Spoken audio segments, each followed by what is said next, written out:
Seja bem-vinda a essa videoconferência e nosso muito obrigado, professor. Então, pode falar, professor, pode falar. Não, por favor, eu ia... Não, pode falar, professor. Posso seguir a minha fala? Eu agradeço ao professor Marcos aí o convite do Centro Universitário Unicristos para estar junto com vocês, também a professora Clarice Ponte e a professora Elane Gurgel pela gentileza do convite. Então, nós entendemos, principalmente na pessoa do nosso reitor, doutor José Lima de Carvalho Rocha, que a telemedicina, desde seu aparecimento no fim da década de 60, tem revolucionado muito a medicina e, sem dúvida, ampliando seus horizontes, né? E o encurtamento dos espaços permitido pelas tecnologias avançadas ampliou muito o serviço de saúde no nosso Brasil continental, que eu acho que é um grande avanço. E essa pandemia fortaleceu, sem dúvida, a telemedicina, a telesaúde, que eu acho que veio para ficar, e com essa visão muito à frente, o doutor José entendeu que deveria, e já está acontecendo, implementar a telesaúde e a telemedicina no nosso centro universitário. Então, seja bem-vindo, eu vou passar a palavra, 3 minutos, para o doutor João José de Carvalho Rocha, que é o nosso coordenador do modo vertical, e neurologista, seu amigo de especialidade, que vai falar em nome do doutor José Lima de Carvalho Rocha. Em seguida, em poucas palavras, passa a palavra para a Clarice Mourão, que é a coordenadora da telemedicina. Sejam bem-vindos. Vou desligar meu microfone, doutor João José. Bom dia a todos. Bom dia, obrigado, professor Kubrusli. É uma alegria, é um prazer rever o professor Jefferson Fernandes. Nós já estivemos juntos em muitas batalhas, né, Jefferson? Sem dúvida. Lutamos pelo AVC no Brasil, para que as coisas acontecessem, e eu reencontrei o professor Jefferson numa pós-graduação de gestão de pesquisa clínica, em pesquisa clínica, na faculdade do Oswaldo Cruz, recentemente, há uns 4 anos atrás, quando eu me dei esse desafio. E o professor Jefferson é uma pessoa que se dedica há muito tempo a esse tema, é uma pessoa que tem um network internacional e participa de um network internacional que pensa isso e que busca utilizar da melhor forma possível. Então, nós da coordenação, de uma das coordenações do curso de medicina, nos sentimos muito felizes e é um prazer muito grande tê-lo aqui, Jefferson, para que a gente possa aprender ainda mais e seguir nesse rumo que tudo faz crer que é o nosso futuro. Muito obrigado mais uma vez por estar aqui conosco. Obrigado, João. Clarice. Bom dia, pessoal, bom dia a todos. Inicialmente, eu queria agradecer ao professor Jefferson, que foi extremamente solícito ao nosso convite, então, respondeu muito prontamente, nós ficamos muito honrados com a participação dele. Queria agradecer a presença de todos também aqui no nosso encontro, né, nessa manhã de sábado, e queria trazer aqui algumas palavras né, mostrando um pouquinho, assim, qual é a ideia de quando é que começou essa implementação ainda embrionária da telesaúde no nosso curso, né? Então, quando a pandemia começou e nós tivemos que suspender as aulas práticas presenciais, a gente começou a discutir alguma forma de trazer um pouco desse conhecimento né, da parte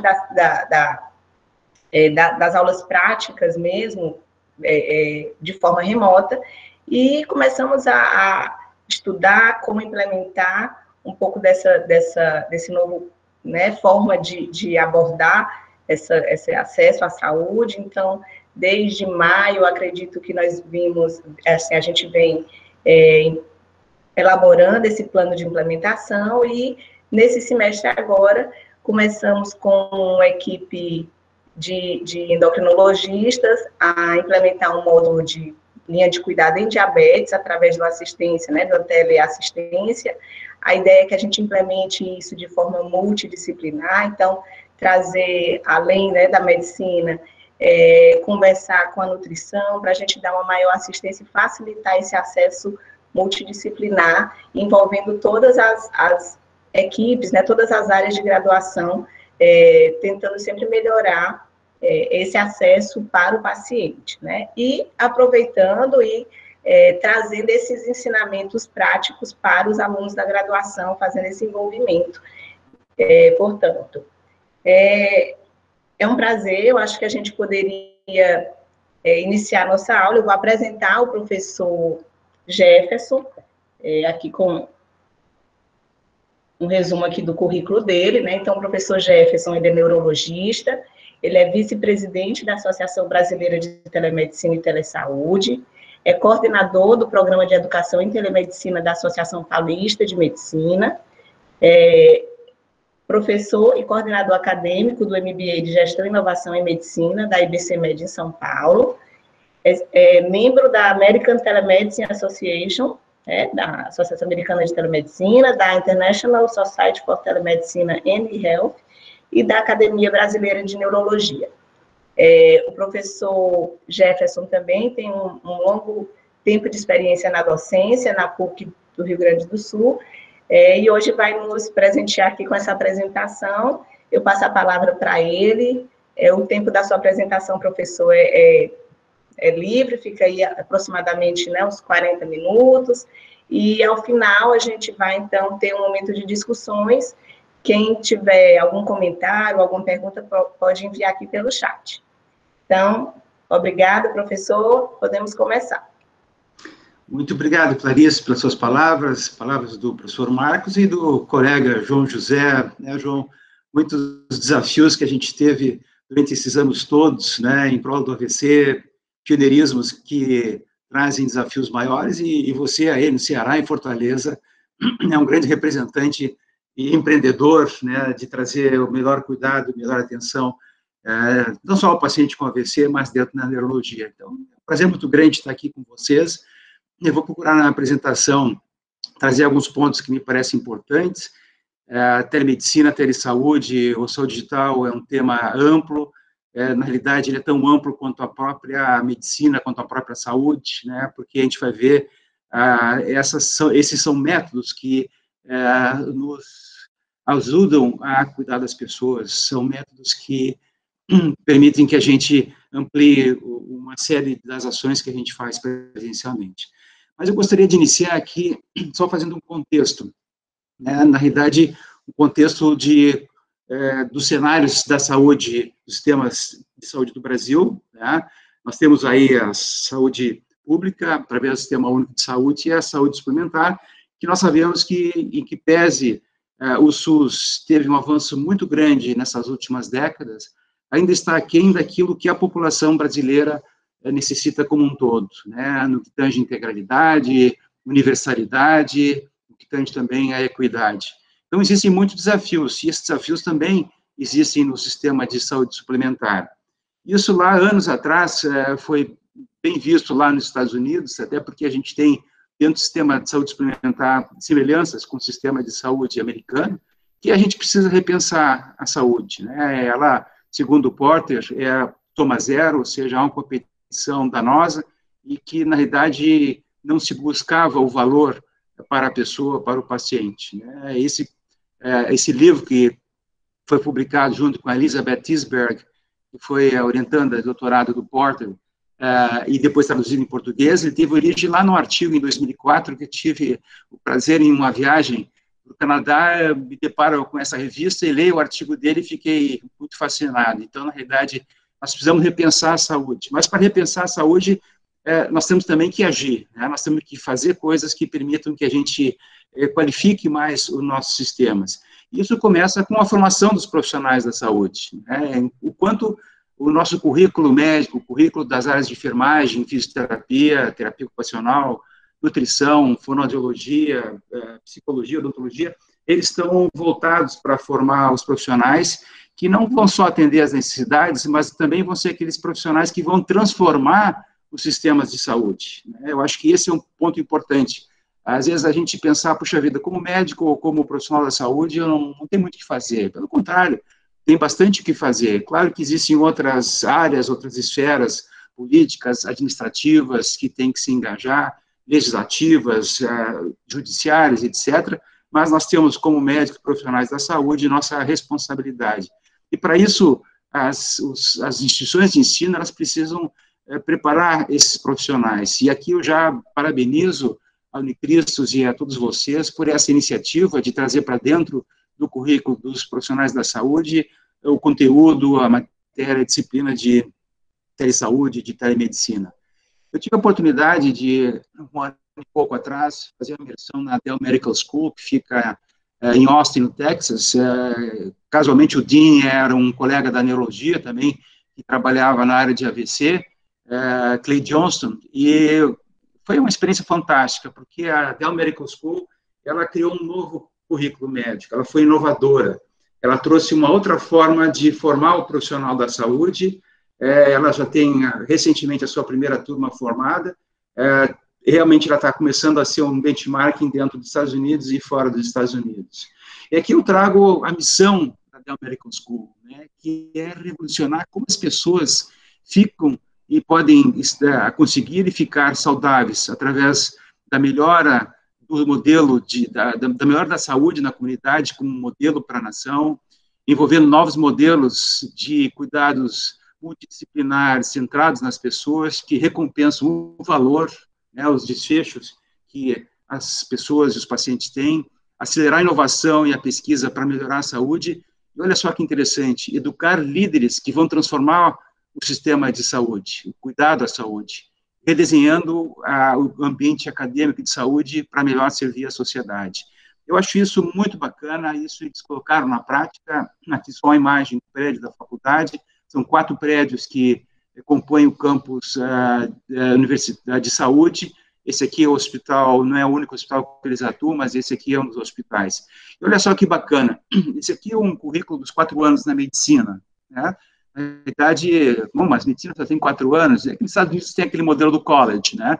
Então, a medicina em si são 4 anos, mas desde o primeiro ano, olha só uma das disciplinas que ele tem, educação interprofissional, ou seja, fazer com que todos saibam trabalhar juntos, liderança, entre outros temas focados dentro da medicina. E essas 2 disciplinas que são transversais ao curso todo vão até o fim. E em um determinado momento se acrescenta uma outra disciplina que é a inovação, liderança e descoberta, né, que envolve aspectos de gestão, envolve aspectos de inovação. Aqui dentro está a telemedicina, está a telesaúde, está a saúde digital. Então, eu acho que esse é um ponto importante. Eu tive também o prazer de dar uma consultoria para uma faculdade do interior do Rio Grande do Sul, que se usou como benchmarking esse caminho. É um caminho longo, não se resolve de uma hora para outra, mas é um caminho que a gente tem para repensar. Porque olha só que bacana, o Clay passou esse slide, né? Como eles podem trabalhar juntos se não aprendem juntos, né? Então, está lá o paciente com a sua esposa, olhando lá para a faculdade de medicina, para a faculdade de fisioterapia, para a faculdade de enfermagem. Então, eu acho que isso aí realmente é algo para a gente refletir e proporcionar esse aprendizado interdisciplinar. Quando eu comecei a me interessar por esse tema e a dar aulas em telemedicina, eu falava para os alunos, né, olha, vocês vão ter que ser sujeitos híbridos, né, vão ter que entender de medicina, vão ter que entender também de informática, né. Só que os anos passaram muito rápidos, e os profissionais acabaram ficando hiperconectados, né, viraram digital doctors, né, esse é o título de um livro de um colega americano, que exatamente fala esse novo momento para o médico, que a gente vê aqui essa colega, essa profissional de saúde, né, conectada com vários equipamentos e etc. E é interessante que não só ela mudou daquela figura masculina também para uma figura feminina, ou seja, as mulheres, felizmente, estão começando a tomar mais conta do mundo. Então, eu acho que esse é um caminho super interessante. E aí, quando a gente aborda esse tema, né, telemedicina e telesaúde na graduação, é o futuro? Claro que é o futuro, mas já é o presente. E, aliás, eu digo, ela já é passado, ela já vem acontecendo. Então, nós temos que nos acelerar, nós temos que acelerar o nosso caminho para poder pegar, né, para poder nos atualizarmos das coisas que já aconteceram. Aqui, por exemplo, né, quando a Clarice comentou, eu fui professor titular de neurologia da Faculdade de Medicina da PUC, do Rio Grande do Sul, por mais de 20 anos, antes de me transferir para São Paulo.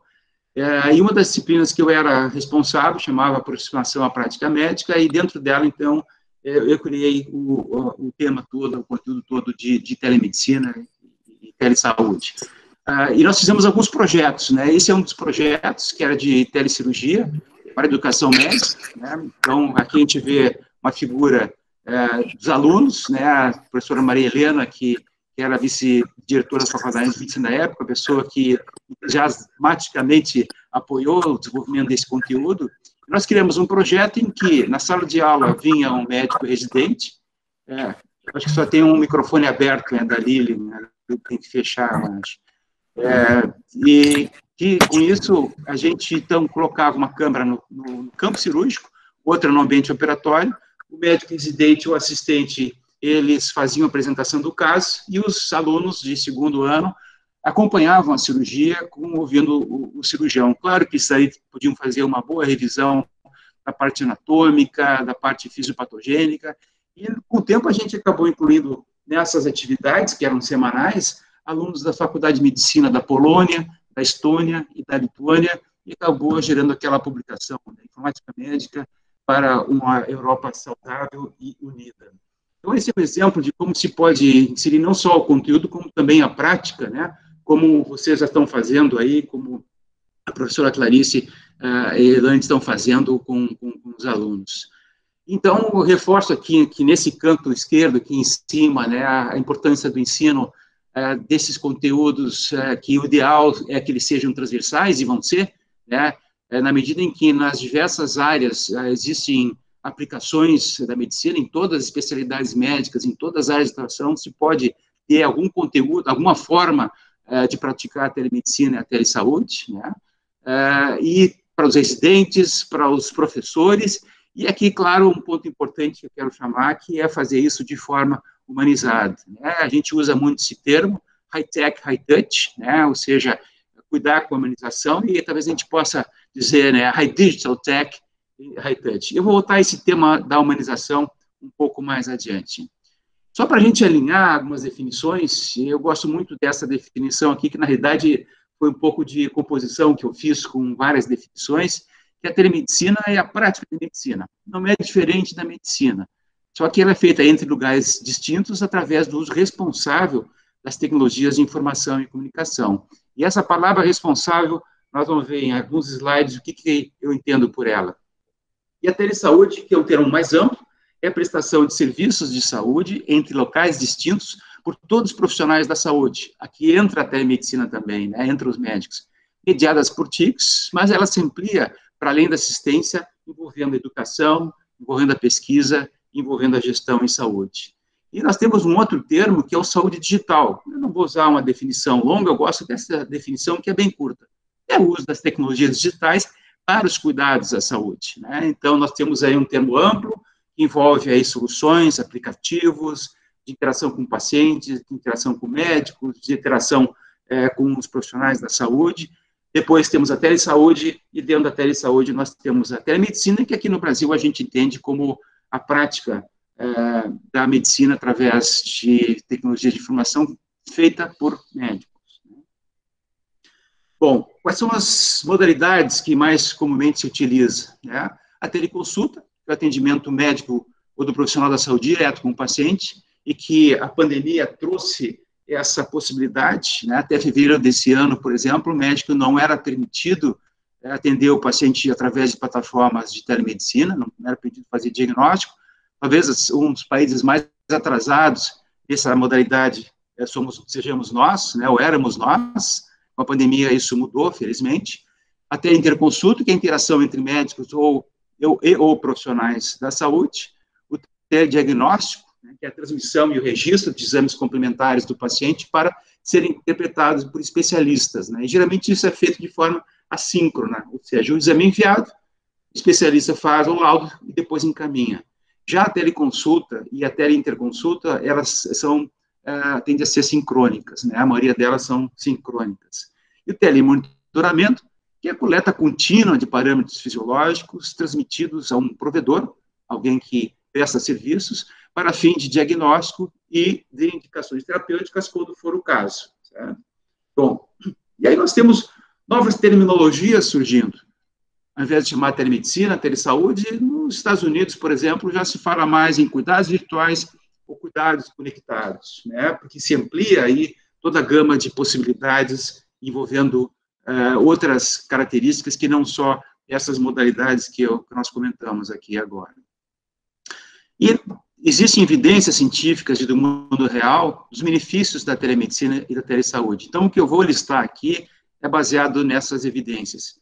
Ela expande o acesso aos serviços de saúde, aumenta a efetividade dos cuidados à saúde, contribui para melhorar os desfechos clínicos, aumenta o envolvimento do paciente e seu autocuidado, isso é uma coisa muito importante, reforça a coordenação dos cuidados, contribui na organização dos sistemas de saúde e também acaba por reduzir custos na saúde. Né? Então, eu acho que esses pontos aqui são pontos que envolvem não só a pessoa, os pacientes de um sistema de saúde, mas também todo um paciente de um serviço de saúde, mas sim todos os sistemas de saúde que podem ser beneficiados por isso.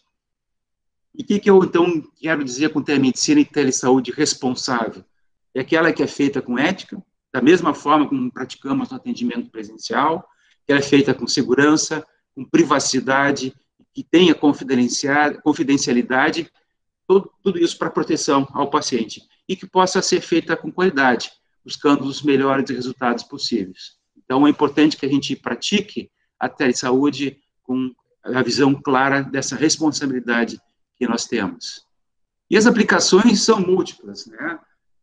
Começando lá por cima, promoção à saúde, a prevenção primária e secundária, para fins diagnósticos, intervenções terapêuticas, para reabilitação, para o monitoramento de pessoas e de pacientes, o gerenciamento de crônicos e para a triagem de pacientes, que eu considero isso a continuidade do cuidado, né? Ou seja, esse é um tema muito interessante, a quantidade do cuidado, tem algo que eu vou comentar um pouquinho também adiante, mas também as aplicações podem ser para educação, para pesquisa e para gestão, né? Faltou ali corrigir o lado que é telemedicina e telesaúde.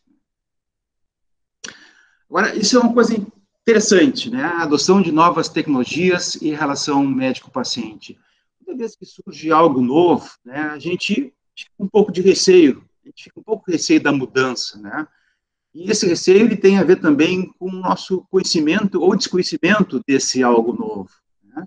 E na telemedicina isso também aconteceu, né? Quer dizer, na medicina, na saúde, nós somos muito conservadores, até por uma questão de necessidade, né? Nós não podemos adotar uma nova tecnologia sem antes sabermos da sua segurança, vai fazer mal ao paciente ou não vai. Temos aquele velho ditado, né, primum non nocere. Será que realmente ela funciona? Então, é uma postura sensata e necessária. Agora, na medida que o conhecimento surge e as evidências, como eu mostrei antes, e são claras, então é importante que a gente consiga conhecer para os profissionais poderem, então, atuar. E é muito comum, né, o desconhecimento ser a causa de resistências, né? E entre elas, a relação médico-paciente, né? Puxa vida, atender à distância vai acabar com a relação médico-paciente. Não vai. Pelo contrário, o paciente vai estar mais próximo do seu médico. A relação médico-paciente ela pode ser construída de diversas formas, em diversas circunstâncias, né?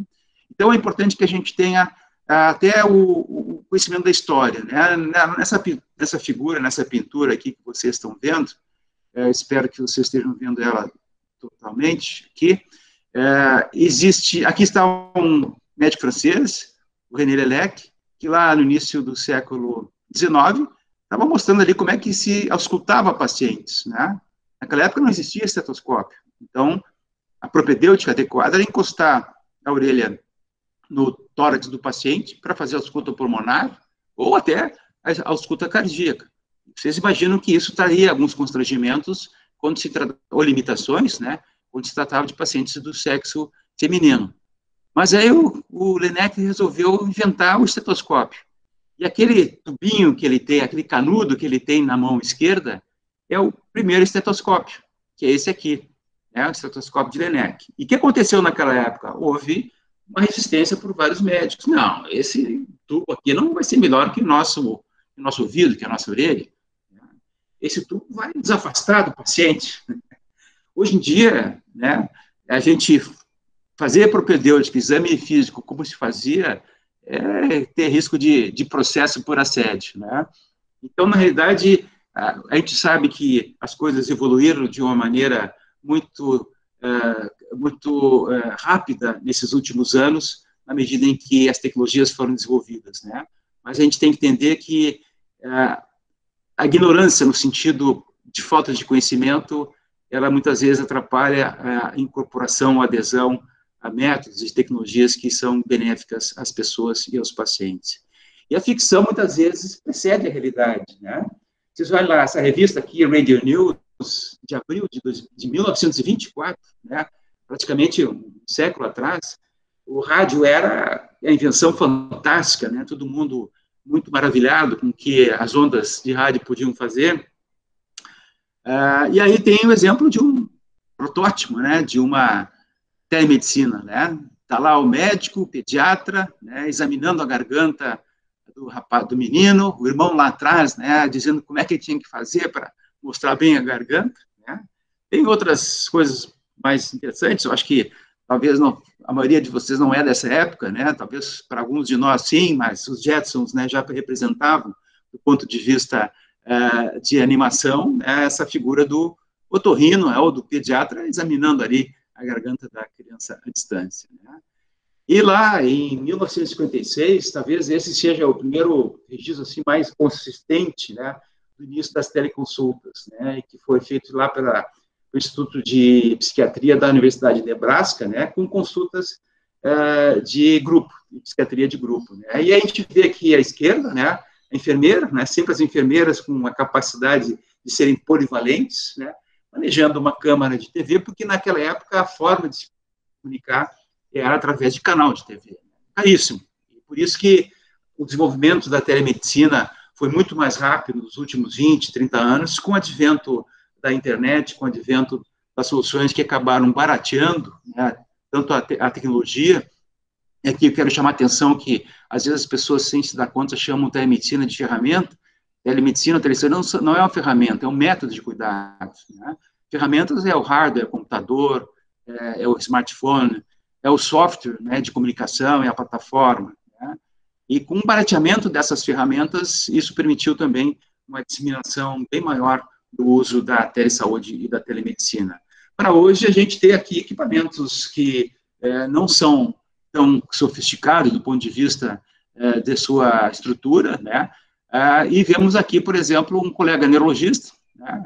Estamos aqui atendendo um paciente na emergência, um tele-AVC, o neurologista examinando, né? Vocês veem ele com os braços estendidos e está fazendo a manobra dos braços estendidos, que a gente vê aqui nesse paciente, o braço direito caiu, então mostrando ali a falta de força à direita, uma interconsulta. E olha só que interessante, né? Nós estamos aqui vendo exemplo típico de telepropedêutica. Muitas resistências que surgiram quando no Brasil, o ano passado, o Conselho Federal de Medicina publicou uma resolução que depois foi revogada, infelizmente. As pessoas, às vezes, os colegas dizem, não tem como examinar o paciente. Claro, o exame físico completo não tem como fazer por telemedicina. E quando isso é necessário, o paciente tem que ir presencialmente. Mas tem muita coisa do exame que a gente pode fazer à distância, né? É só lembrar que um componente importante do exame físico é a inspeção, é a observação. Isso é visual. E na neurologia, o João José pode confirmar isso e comentar isso, né? Nós temos muitos componentes do exame neurológico que são visuais e podem ser feitos para acompanhamento do paciente. A própria Academia Brasileira de Neurologia publicou 2 meses atrás uma nota administrativa, um parecer técnico, ali colocando quais são os componentes do exame neurológico que podem ser feitos à distância e que já existem estudos que compararam o resultado feito presencialmente ou à distância, principalmente alguns estudos que se trabalhava em pesquisa clínica e era importante acompanhar os pacientes, né? E em alguns locais, como nos Estados Unidos, por exemplo, e isso que vai acontecer no Brasil, se tem um consultório virtual, né, para fazer teleconsulta. Alguns colegas se dedicam integralmente lá fora a isso, outros parcialmente, né, que é o mais comum, mas, em vez de ter 2 cadeiras, se tem monitores na frente do paciente. Então, aqui eu quero chamar a atenção para essa importância. A gente pode conversar um pouco mais sobre isso, mas nós temos que ensinar os alunos também, como vocês já estão fazendo, a telepropedêutica. E, na verdade, nós não precisamos ficar sentados numa mesa, num consultório, né? Hoje nós temos a mobile health, né? Tablets, smartphones, permite que a gente possa atender o paciente de diversos locais, utilizando a Internet of Medical Things, né? Tem IoT, Internet of Things, mas aqui Internet of Medical Things, com vários dispositivos que permitem a gente examinar o paciente à distância, né? Como esse estetoscópio eletrônico, se pode fazer uma ausculta do paciente estando lá no interior de alguma cidade, no interior do Ceará, Piripiri, né? E com isso se ter até, às vezes, uma qualidade de som melhor do que, às vezes, os ouvidos, principalmente que a gente vai perdendo um pouquinho da audição, né? Pressão arterial, a gente pode ser feita uma otoscopia, que é uma coisa simples, é um pequeno dispositivo que as famílias podem ter em casa, com um aplicativo, e é fácil de ensinar uma mãe, um pai, a colocar isso de forma adequada para o pediatra, para o otorrino, enfim, para o médico examinar o tímpano do paciente, né? Oftalmoscopia, dermatoscopia, que é uma coisa que já é muito usada no Brasil, né? Se mandar a imagem para o dermatologista, existem programas do Sistema Público de Saúde, dentro do programa de Telesaúde Brasil Redes, né? Em que dermatologistas avaliam pacientes que estão lá na atenção primária e fazem diagnósticos, sugestões diagnósticas, né? E uma das coisas que se viu de importante é isso, lesões comuns, simples, que os pacientes ficavam aguardando na fila, podiam ser tratadas pelo próprio médico da atenção primária com orientação do especialista. E também é importante que nas filas do SUS para o especialista, muitas vezes lado a lado, né, a ficha número 808 e 809, um era de um paciente com acne e outro de um paciente com melanoma. Então, isso permitiu que se priorizasse, né, a identificação precoce. É um paciente com lesão típica ou suspeita de melanoma, vai lá para a ficha número 1, para a ficha número 2. Né? E a gente aqui, utilizando inteligência artificial e aprendizado de máquina, né, temos aqui um software que ajuda a diagnosticar o tipo de sopro cardíaco que está, o que aquele sopro cardíaco está indicando, né? De acordo com a localização do som mais alto e conforme também as suas características, ele pode identificar, como aqui é o caso, não sei se está para enxergar, que é uma regurgitação mitral. Então, não só para diagnóstico, mas também para ensino, e tudo isso aqui que a gente está vendo serve muito para ensino, nós temos aí uma facilidade muito grande. E aqui, olha, aqui a gente está vendo aqui, o ultrassom portátil, uma sonda do tamanho de um smartphone. Esse aqui é uma sonda Luminify, da Philips, né? E que pelo sistema que eles têm, não precisa ser trocada a sonda, né? Os cristais piezoelétricos, é tudo feito internamente através do software desse equipamento. Esse aqui eu testando lá na Feira Médica de Düsseldorf ano passado, um outro que é americano, que é o Butterfly, né? Eu tive lá no passado meu aprendizado com Doppler transcraniano, com estudo ecográfico de carótidas, né? E é fantástico, né? A gente pode examinar o coração, troca ali no sistema, pode examinar cavidades. Então, o que vai acontecer? Além de a gente ter o estetoscópio pendurado no pescoço, nós vamos ter o ultrassom no bolso. Isso já acontece aqui no Brasil, né? Tem colegas que já têm isso na mão, tem colegas que já têm isso no consultório, né? Para ajudar nosso diagnóstico de, lá no consultório, já um paciente tem um sopro, vamos examinar essa carótida daqui, vamos ver o tamanho dessa placa, o grau de estenose que ela tem, point of care, resolvido ali no momento, né? Então, isso são coisas que vão ser comuns. Mas é importante a gente chamar atenção para isso, né? A telemedicina é para ser utilizada de forma responsável, conhecendo seus benefícios, mas também as suas limitações. E ela é um método que é complementar aos cuidados médicos presenciais. Existem situações que ela pode ser autorresolutiva, para situações simples, casos simples, mas nós temos que lembrar que o cuidado do paciente, a continuidade do cuidado desse paciente, ela precisa ter o componente presencial. E aí surgiu essa tempestade, né? A pandemia, alguns dizem que nós estamos no mesmo barco, eu acho que nós não estamos no mesmo barco, alguns estão de canoa, outros estão de navio mais robusto, mas nós estamos na mesma tempestade. E o que aconteceu? Todos nós sabemos, né? Isolamento social. Fique em casa. Lá no grande momento da pandemia, que está voltando a acontecer. Vocês viram agora aí, nos últimos dias, Israel teve que fazer lockdown no país de novo. Né? A pandemia está tendo essas características. E como é que a gente pode cuidar dessas pessoas? Né? Através da telemedicina e da telesaúde, porque elas podem receber uma ampla gama de serviços médicos no seu domicílio, descendo a barreira da distância. Então, vocês imaginem, né, como vem acontecendo no Brasil. Uma pessoa com suspeita de Covid, por que ela tem que ir numa clínica ou ir num posto de saúde para saber se ela tem ou não Covid, né? Ela pode fazer isso através de uma teleconsulta, evitando de se contaminar, ou reduzindo o risco de se contaminar se ela não tem, ou de contaminar os outros se ela tem. Então, isso acabou sendo disseminado. Né? E com a autorização que houve do Ministério da Saúde, depois da legislação de uma lei que foi aprovada, né? Hoje no Brasil se faz milhares de teleconsultas diárias, né? Conversando com os CEOs das 6, 7 maiores empresas que prestam serviço de telemedicina no Brasil, todas elas estão fazendo 2, 3, 4 mil atendimentos de teleconsultas diariamente, né? Na realidade, abriu-se uma porteira que estava represada.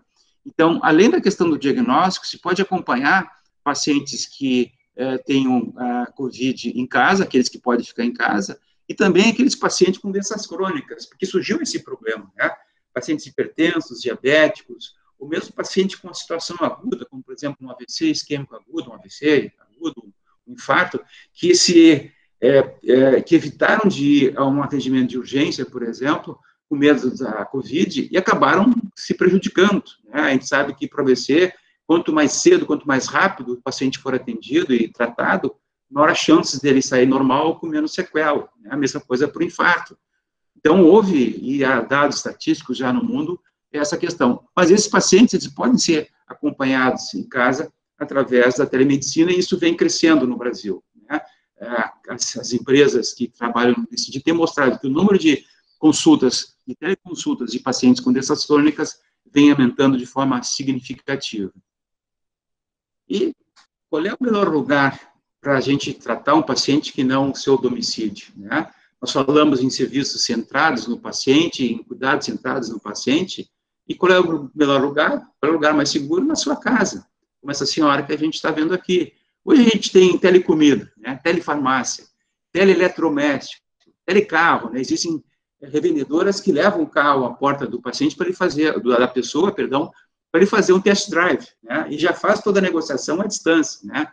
E a telesaúde, ela é um componente importante. TMS, né? Para não ficar fazendo telemedicina, telesaúde, TMS abrevia, né? E a atuação dentro e ao redor da vida do paciente para fornecer cuidados sempre que possível, quando, onde e como eles precisam e desejam. Vocês viram que eu coloquei ali, entre vírgulas, sempre que possível. De novo, porque a telemedicina tem as suas limitações e nós temos que conhecê-las. E como método, tem que ser aprendido. Então, aqui vem um ponto importante. Fazer telemedicina não é pegar um WhatsApp e sair falando com o paciente. É um método que precisa ser aprendido nas questões de como nós nos relacionamos com o paciente através de uma plataforma online, as questões jurídicas e de regulamentação, as questões que envolvem as tecnologias. Então, isso aqui é fundamental de ser aprendido. Olha só, né? Tal mãe, tal filho, né? Você imagina essa situação, essa sweetheart, né? Tá com dorzinha de ouvido, tá chorando, tá com febre, e a mãe teria que levá-la num pronto-socorro, esperar algumas horas, talvez, para ser atendida, o risco dela se contaminar, não só por Covid, mas por outras coisas. E se ela pode, em casa, tem ali uma lanterninha, tem um abaixador de língua, tem um componente que pode examinar o vidinho e falar com o pediatra. Olha, está acontecendo aqui, o pediatra vai dizer, não, isso aqui possivelmente é uma coisa viral, o tímpanozinho dela está limpo, tá uma febre, vamos controlar, vamos acompanhar, qualquer coisa você entra em contato comigo. E ela fica em casa, no conforto, na segurança de sua casa, né? E se vocês prestarem atenção nos olhinhos dessa danadinha, ela não está olhando para o pediatra, ela está muito curiosa com o fotógrafo que tirou essa foto, né? Olhando para a cara do fotógrafo. E aqui é uma coisa muito bacana, né? Esse é um quadro de um pintor britânico, Fields, que foi pintado no final do século XIX, que chama O Médico, The Doctor. Esse quadro ele mostra uma coisa muito bonita, né? A gente vê ali o médico, que administrou a medicação para o menininho que está doente, está preocupado, não sabe se essa medicação vai funcionar, a gente vê lá a mãe já no desespero, né, chorando, o pai ali procurando confortar, também muito preocupados, né?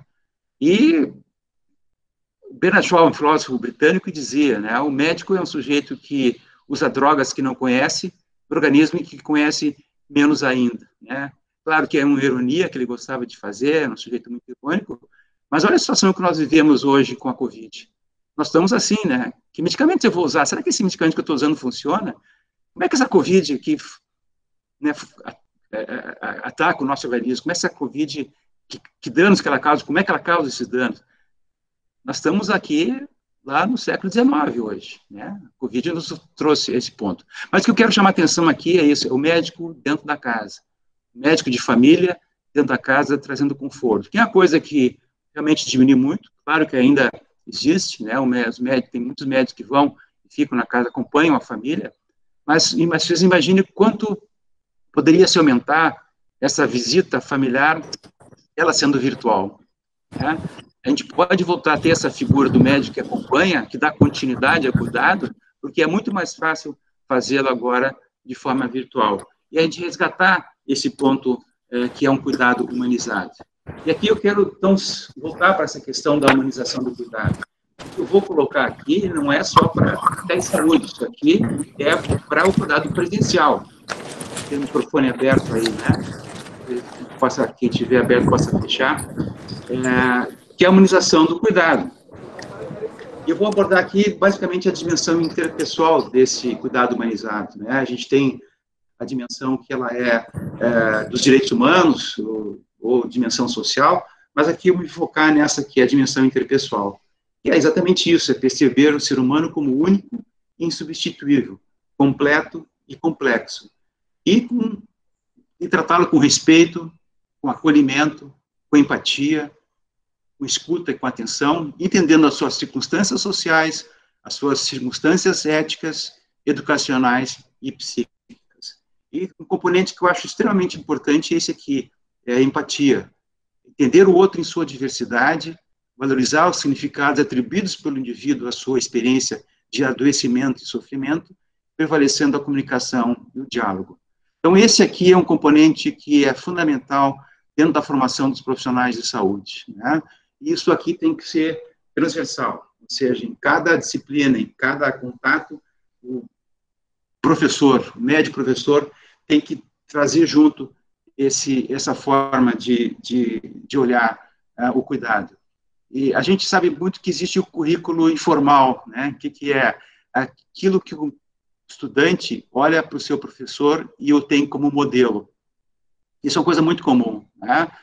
Então, é importante, aliás, é fundamental que o professor tenha claro a importância de quem ele é como profissional e como pessoa, porque o aluno vai estar ali tentando absorver, vai repetir, e isso a gente sabe que é algo fundamental para se fazer uma medicina de forma humana, de forma correta.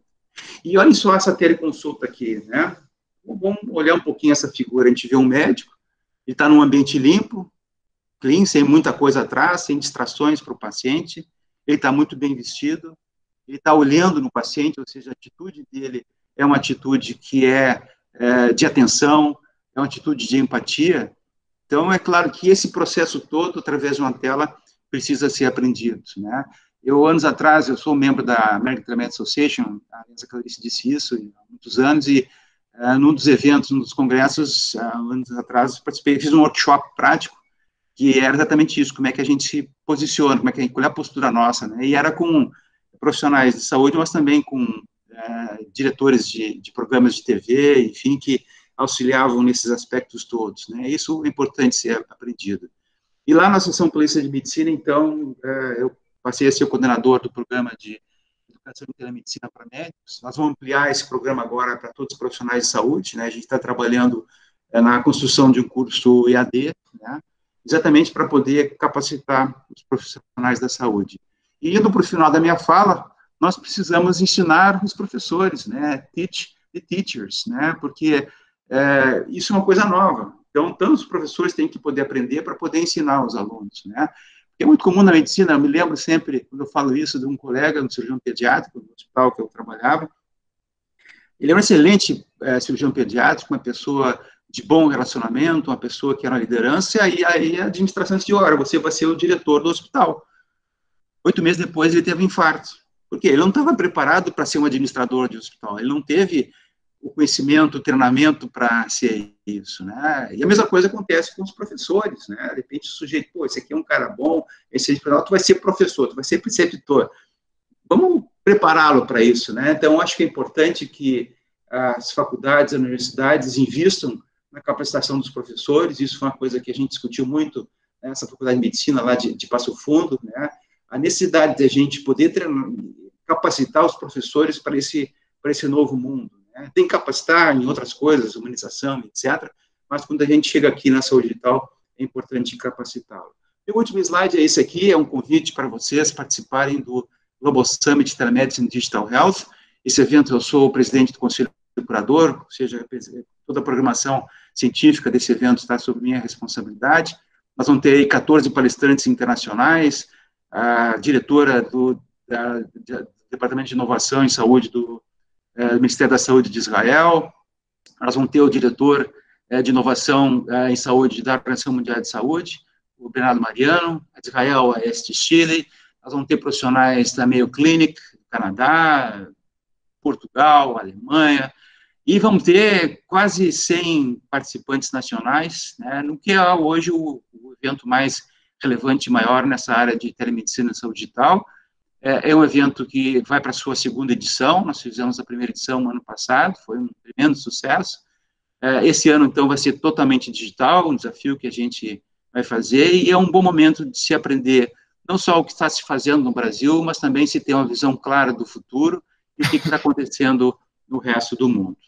Eu agradeço de novo, né, a oportunidade de estar podendo trazer esses conhecimentos, essa experiência para vocês. Foi só um breve passeio, né, e eu fico aqui à disposição para as perguntas, para discussões. Fiquem bem à vontade, não tenham constrangimentos de perguntar as coisas que vocês gostariam de perguntar. Professor Jefferson, muito obrigado. Professor Jefferson, muito obrigado por sua excelente explanação. Realmente, eu queria, só para estimular a discussão a partir de agora, falar de alguns aspectos, né? Eu costumo dizer nas nossas reuniões na própria Unicristos de que a pandemia, ela fez em 3 meses, talvez em 1 mês ou 2 meses, o que a gente levaria 10 anos para fazer, né, em muitos aspectos, porque ela colocou todo mundo na mesma página em relação à utilização da tecnologia para, enfim, para o ensino, para assistência, para pesquisa, para uma série de coisas. E nós, na Unicristo, tivemos uma experiência até muito boa nisso, nós adaptamos rapidamente, os professores, mesmo sem aquele treinamento inicial, porque, afinal de contas, ninguém tinha treinamento mesmo para uma situação como essa, uma situação muito nova. Mas uma coisa muito curiosa, assim, um depoimento pessoal meu. Eu, como neurologista, eu comecei a fazer consultas virtuais a partir de abril, assim que o Conselho Federal de Medicina liberou. Eu tenho plataforma digital, eu tenho o meu SCPF, enfim, comecei a fazer consultas. Em julho, eu já fiz consultas virtuais no mesmo número que eu fazia no consultório. E os pacientes, com 100% de satisfação dos pacientes. E eu fiz uma consulta com a dona Margarida, e eu percebi que isso funciona quando eu fiz uma consulta com dona Margarida, que estava numa fazenda no interior de Potiretama, uma cidade do interior do Ceará. Eu fiz a consulta dela, e enquanto eu consultava a dona Margarida, eu ouvia o gado mugindo no background, e a consulta foi espetacular, foi 1 hora, e ela própria, dona Margarida, de 70 e poucos anos, adorou a consulta, e fizemos modificações na medicação dela, e ela depois melhorou muito apenas com a consulta virtual. Esse é um aspecto. O outro aspecto, que você chamou atenção no AVC, o grupo do Vall d'Hebron, você conhece o pessoal lá do Vall d'Hebron, na Espanha, eles têm uma experiência muito boa com AVC, eles estão, o Molina, eles estão desenvolvendo um software com inteligência artificial, pessoal, que você bota para o paciente tem o software, e o software já identifica o AVC. ele verifica o sorriso, ele verifica os braços do paciente, então basta o familiar se afastar um pouco do paciente e ficar filmando o paciente ali um pouco. O software identifica as mãos, identifica tudo e faz uma escala LAPS automaticamente, dizendo se aquilo é um caso de AVC ou não AVC. E um outro aspecto, só para finalizar, agora, semana passada, teve o MDS, o Movement Disorder Society Meeting. E nesse congresso, eles falaram muito sobre telemedicina, né? Como fazer telemedicina. E foi mostrado, o Jefferson, um trabalho da JAMA Neurology de 2013, em que ele diz o seguinte: a consulta presencial, ela leva, em média, nesse trabalho, 255 minutos, dos quais 78% do tempo o paciente está se deslocando ou esperando o médico na antessala. E só 22% daquele tempo é dedicado para a consulta propriamente dita. Né? E eles mostram, nesse trabalho, que quando você tem uma consulta virtual, o que acontece é que é o inverso. 20% do tempo fica entre conexão e início da consulta e 80% do tempo o médico fica dedicando ao paciente. E eu tive depoimentos do tipo assim: doutor, na consulta presencial o senhor não fica assim frente a frente comigo como está aqui. Até esse tipo de coisa. Então, eu acho que são, eu não diria que são novos tempos, eu acho que são tempos muito interessantes e pujantes para a gente realmente dar passos. E eu queria mais uma vez agradecer a você e abrir para que a gente então continue na discussão com a Clarissa, e por favor. Muito obrigado mais uma vez, Jefferson. Muito obrigado, João José.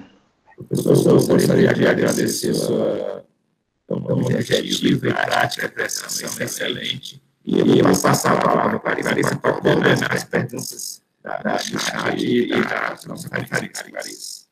Obrigado, Marcos. Professor, excelente a sua apresentação.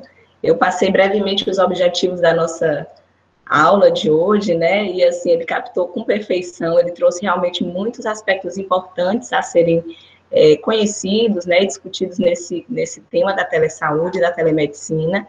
Eu acho que foi muito claro, né, a fala do professor com relação à questão da humanização, à questão de algumas limitações, né, a gente tem que exercer isso com responsabilidade, e que, por isso, formar os alunos, né, e também formar os professores. Eu achei perfeito colocar essa necessidade de formação do corpo docente em telesaúde, né, a gente aqui está aprendendo, vem estudando bastante, mas a gente eu não tive, por exemplo, essa formação na minha graduação, né, então tem sido muito rico esse aprendizado, e eu acho fundamental que a gente envolva os professores, para que esses professores capacitem esses alunos adequadamente para transformarem a saúde no futuro. Eu achei, assim, fantástica a sua fala. A gente teve muitos comentários aqui no chat, e algumas perguntas. Eu vou passar aqui algumas.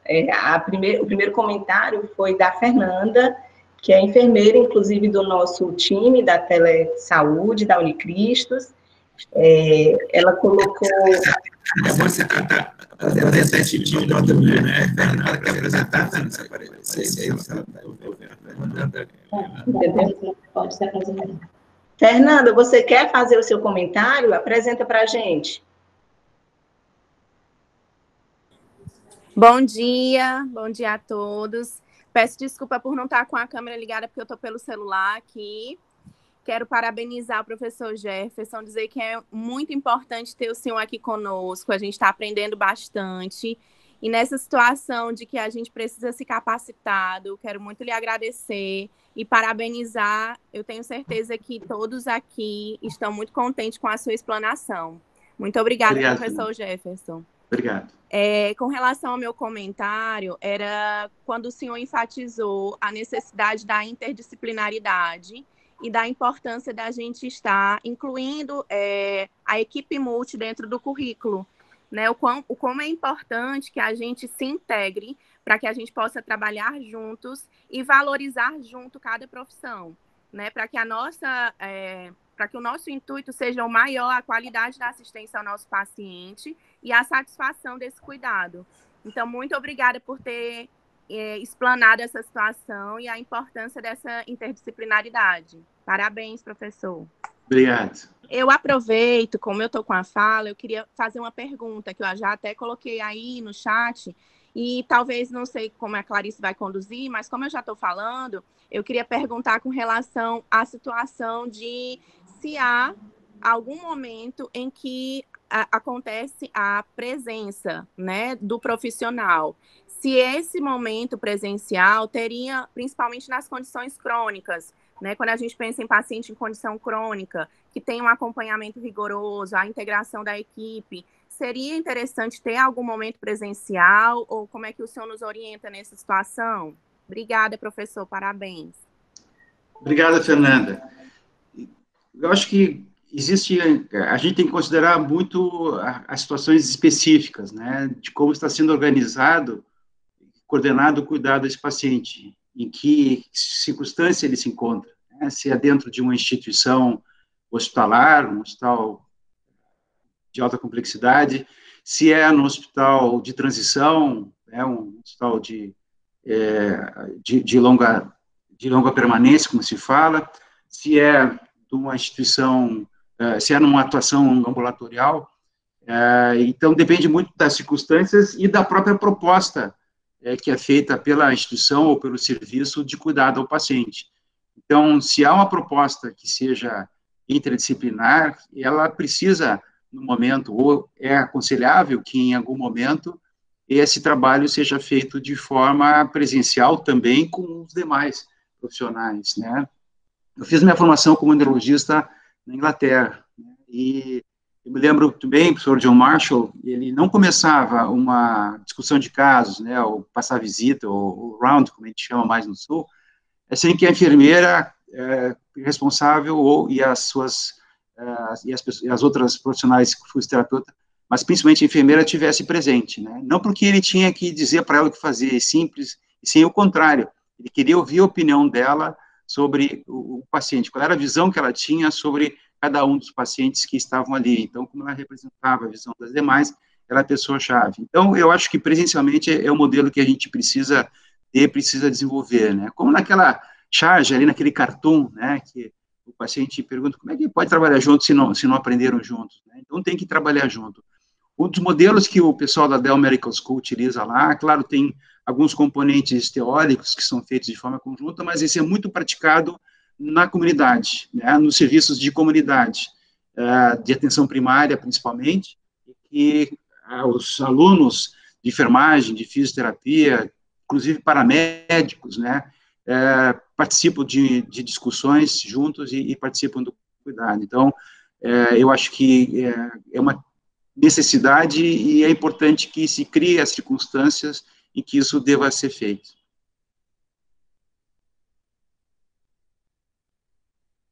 Clarice. Ótimo, professor Jefferson. Excelente. Eu vou trazer agora uma pergunta da professora Laura, que é endocrinologista aqui da nossa equipe, também está com a gente. Ela, e assim, só uma introdução antes da pergunta da professora Laura, a gente integrou, professor Jefferson, esse ensino em telesaúde ao nosso módulo horizontal do CHA, que é o ensino, né, de competências, de habilidades e atitudes, então é um módulo horizontal aqui no curso, e a pergunta dela é relacionada a isso. Esse módulo é coordenado pelo professor Arnaldo, que está presente aqui também no nosso encontro, e a professora Laura perguntou o seguinte: que competências principais podemos ensinar numa atividade pedagógica de telesaúde?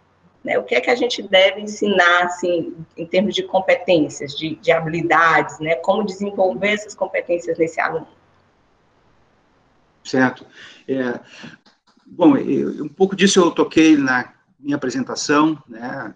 Um lado, esse aspecto, né, da humanização do cuidado e como fazê-lo através de uma plataforma online, né? Outras são questões que envolvem a própria tecnologia, né? Quer dizer, o aluno ter, o profissional futuro, né, ter capacidade de saber que critérios ele precisa ter para a escolha para o uso de uma plataforma de telemedicina, por exemplo, né?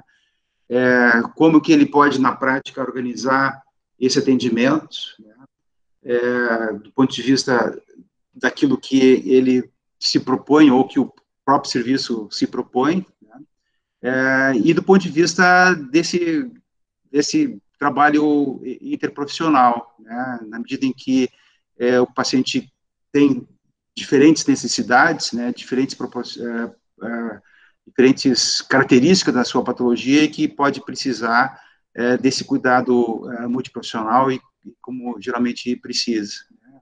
Mas eu chamaria atenção principalmente para esse aspecto de humanização, porque, de novo, né, a telemedicina é a medicina. Então, aquilo que é ensinado, o conhecimento, as habilidades, as atitudes, né, os valores que são ensinados presencialmente são os mesmos que vão ser utilizados na telemedicina. Então, eu acho que eu chamaria atenção para esses dois, né, habilidade de usar a tecnologia e também de como estabelecer essa relação humana de empatia e outras coisas através de uma plataforma online. O resto ele está aprendendo como se fosse presencial também.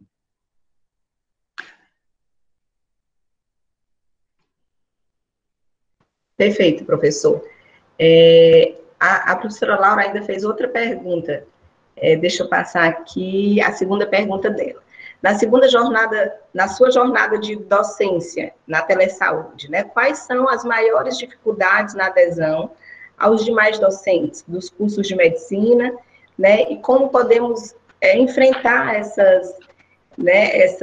essa dificuldade? Certo. Eu também toquei isso na apresentação, né, é o desconhecimento, né, na medida em que os profissionais conhecem o que é a telemedicina, os seus benefícios, as suas limitações, eles começam a entender melhor qual é o propósito da telemedicina e como ela deve ser utilizada, né? Então, o desconhecimento, eu acho, a ignorância, vamos chamar assim, né, é o maior problema, né? E é muito fácil, como eu via, por exemplo, eu participei lá da sessão pública no Conselho Federal de Medicina, em Brasília, quando foi publicada a resolução em fevereiro do ano passado, e auditório cheio, superlotado, né, e os comentários que surgiam eram aqueles, né, querem acabar com a relação médico-paciente, a gente não tem como examinar o paciente à distância, né, e claro que o que acontece, quando a gente desconhece, a gente muito facilmente vira massa de manobra, né, é verdade, é mesmo, puxa vida, eu não quero isso, né, então eu chamaria atenção, a primeira coisa é o conhecimento, e para isso, atividades como essa que vocês estão fazendo, atividades menores, atividades maiores, são importantes para esse caminho. Quando lá atrás, eu vou dar um exemplo, né, 3 anos atrás, a Ação Paulista de Medicina me convidou para organizar um congresso de telemedicina, disse, olha, vai ter pouca gente, quem sabe a gente faz um congresso em telesaúde, né, um evento em telesaúde, envolve todo o ecossistema, né, como eu tinha aprendido já lá nos Estados Unidos e na Europa, mas principalmente nos Estados Unidos, esse caminho, né. E o que eu fiz também? Eu criei vários eventos menores, que eu chamei de warm-ups, aquecimentos, né? Com que objetivo? Claro, um é de divulgar o evento maior, mas principalmente de trazer o conhecimento, né? Então, webinars, e por isso que eu e outros colegas nos dispomos a participar do maior número possível que a gente consegue, para poder levar esse conhecimento, né? Porque esse é transformador, né? O conhecimento é transformador, né? E até tem uma frase do Galileu, né, o pior ódio é aquele que surge da ignorância contra o conhecimento, né? Então, eu acho que esse é um ponto importante, né? O segundo é por exemplos, né? O terceiro por exemplo, vocês estão fazendo lá teleatendimento de pacientes endocrinológicos. Pô, pessoal, olha aqui como é que vocês estão fazendo, como está dando certo. A satisfação dos profissionais que estão fazendo, a satisfação dos pacientes, né? Mensurar e mostrar, olha aqui que nós estamos tendo, apresentar em reuniões da universidade, apresentar em reuniões dos diferentes grupos, né? E o terceiro é identificar os campeões, né? Os champions, né? Aquelas pessoas que se aderiram e aquelas pessoas que vão falar no corredor, né? É interessante, anos atrás, quando eu fiz minha tese de doutorado voltado para a epidemiologia, né? Neuroepidemiologia da epilepsia, conversando com dois colegas que eram editores do Annals of Internal Medicine, eles tinham feito uma pesquisa, acho que a Maria está com o microfone aberto. Então, o que aconteceu? Eles fizeram uma pesquisa para saber onde os médicos mais aprendiam para a tomada de decisão.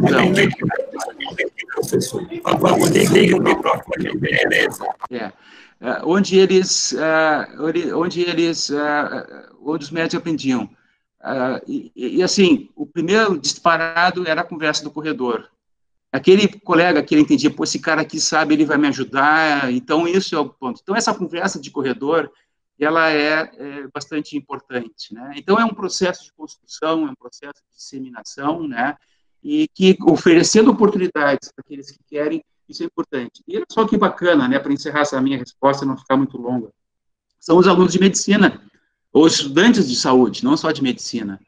Eu sou vice-presidente da BTMS, nós estamos fazendo um movimento para trazer para dentro da BTMS, Associação Brasileira de Telemedicina e Telesaúde, as ligas de telemedicina. Eu fiquei impressionado com o número de ligas de telemedicina que já existem, ligas acadêmicas, inclusive algumas com professores juntos, né? E a gente está estimulando para que essas ligas tenham professores, até para a questão de continuidade, envolvimento do corpo docente. Então, os alunos, eles nasceram digitais. Vocês imaginem os alunos que vão entrar em 2021 em medicina, por exemplo, que vão se formar em 2027. Como é que a gente vai estar com uma telemedicina em 2027? Entende? É impressionante isso. Então, eu acho que trazer os alunos para dentro, através de grupos, através de ligas, através do formato que seja, isso é importante, os próprios residentes, né? Porque esses alunos vão cobrar dos professores, e os professores vão dizer assim, puxa, eu tenho que aprender esse negócio, porque eu não sei. Então, eu acho que essas coisas todas são fatores que juntos vão trazendo, é um trabalho de persistência, de paciência, mas eu acho que vocês já estão construindo um caminho muito bacana aí na Unicristos. Clarice, vou pedir gentileza só para cortar um pouco a sua palavra. Professor, aqui vai uma pergunta de um leigo, um professor leigo na telemedicina, telesaúde. Nesse atendimento, o professor, nós teríamos que ter uma norma de conduta juntos aos alunos. Esses pacientes teriam que assinar um termo de consentimento, teria um termo de responsabilidade também dos professores. Como é que é organizado este serviço em uma universidade, por favor?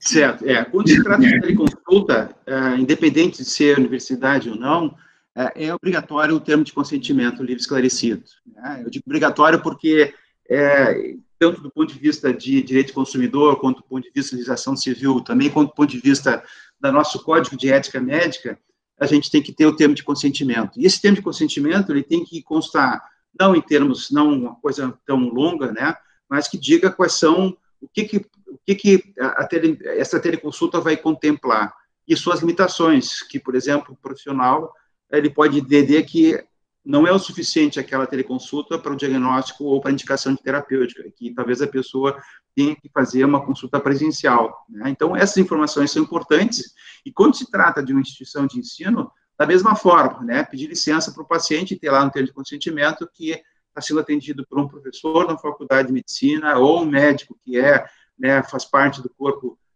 dos profissionais de uma instituição de ensino, e que, juntos, ter alunos e pedir a permissão para o paciente ou para a família, se for o caso, o responsável, a possibilidade desse aluno estar ali presencialmente observando, e ele tem que aparecer na tela, né? Ele não pode ficar escondido. Quem está diretamente envolvido com o paciente tem que aparecer. Não importa se é um ou se são 5, eles têm que aparecer. Como do outro lado também é interessante, né, o profissional perguntar se mais alguém na casa do paciente, onde ele está, vai estar junto na consulta, e que essa pessoa, então, apareça na tela, né? Isso é uma questão de segurança também, na questão do atendimento, né? E até porque, quando a gente trata, por exemplo, de pessoas idosas, ou que tem um quadro demencial inicial, por exemplo, né, observar o que a esposa ou que o esposo expressam, até com as caretas, ajuda, né? De repente, sei lá, o paciente fala uma coisa e a esposa do lado não é isso, quer dizer, então já sabe. Então, são componentes que são interessantes, mas é fundamental, Marcos, que se tenha isso registrado, né? E toda consulta, como consulta presencial, ela tem que ser registrada, né? Ou em prontuário eletrônico, ou em prontuário papel, e isso é importante. Por isso que a tecnologia, a informatização e a digitação é bacana, porque se obriga mais o médico a registrar, e que é um negócio meio complicado. A nossa cultura não é tão de estar registrando as coisas, né? Mas isso é fundamental. A Clarice tem uma preocupação que ela sempre coloca em discussão. Vamos supor que estamos tendo uma atividade de teleconsulta e o aluno está em sua residência, participando dessa atividade, não está na faculdade. Aí está ali o paciente se fazendo a consulta, aí passa uma pessoa da casa do aluno vendo. Então, isso aí, ela tem essa preocupação muito grande e pertinente, eu acho. Né? Isso aí, por isso que essa preocupação, esse termo de conduta, essa norma. Sem dúvida. Isso é importante, Marcos, porque, na realidade, como eu comentava ali naquela figura, né, do médico atendendo, né, quando se faz uma consulta, ela tem que ter a mesma privacidade de um consultório. Né? Então, assim, se o aluno vai participar, diz, olha, vai para um lugar onde tu não vai ter cachorro entrando, tu não vai ter criança entrando, não vai ter alguém passando. Porque isso não só distrai o paciente, mas gera desconfiança, né? Puxa vida, será que está todo mundo aqui escutando o que eu estou falando? Então, a questão de privacidade e confidencialidade é importante. Então, o aluno tem que saber que ele precisa, se participar dessa forma, estar num lugar que traga essa privacidade, porque isso faz parte da relação médico-paciente, e no caso ali da relação, né, acadêmico de medicina com aquele paciente que ele está acompanhando. Obrigado. Clarice, continue, que eu furei a fila. Professor Marcos pode furar a fila. Excelente, professor Jefferson. A gente realmente tem essa preocupação, a gente tem um termo de responsabilidade, né, de confidencialidade e sigilo para o aluno. Então, antes de iniciar uma atividade prática, né, pela telesaúde, ele deve ter assinado, e aí todos esses aspectos são abordados. Né? A consulta tem que ser no ambiente privativo. É uma consulta, pessoal, a gente sempre reforça isso, é uma consulta, é sigiloso, tem o sigilo médico, sigilo profissional envolvido, não pode ter, então eles têm um termo, sim. Certo. E se permitir, Clarice, aproveitando para não deixar passar, é a questão que é também necessidade de se ensinar a bioética digital, né? Isso se expande para outras coisas, né? Se tem essa mania do selfie, né? Isso já trouxe processos éticos para profissionais, né? Tem profissionais que foram parar na imprensa porque fizeram mau uso, né? A gente não pode tirar uma foto, por exemplo, um deles era um cirurgião, né? Aqueles cirurgiões bombados, né? Que fez cirurgia e resolveu tirar uma selfie e apareceu todo mundo. Ele foi denunciado pelo corpo de profissionais, foi parar no jornal, né? Porque ele botou aquela imagem no Tinder. Então, essa questão de também se usar as fotos, né? Isso é importante que os alunos saibam que não é só na questão da consulta, mas também nos ambientes em que eles vão estar, que existam outras pessoas que eles não podem estar tirando fotos e estar colocando na rede, né? Não havendo proteção a essas outras identidades. Exatamente, professor. A gente aborda exatamente esses aspectos, né? E essa fala agora tem muito a ver com a pergunta da professora Ludmila, que fala um pouquinho dessa questão da ética, né, durante um teleatendimento, né? Isso deve ser o que nós temos de princípios bioéticos na consulta presencial, a gente tem que levar para esse ambiente também virtual.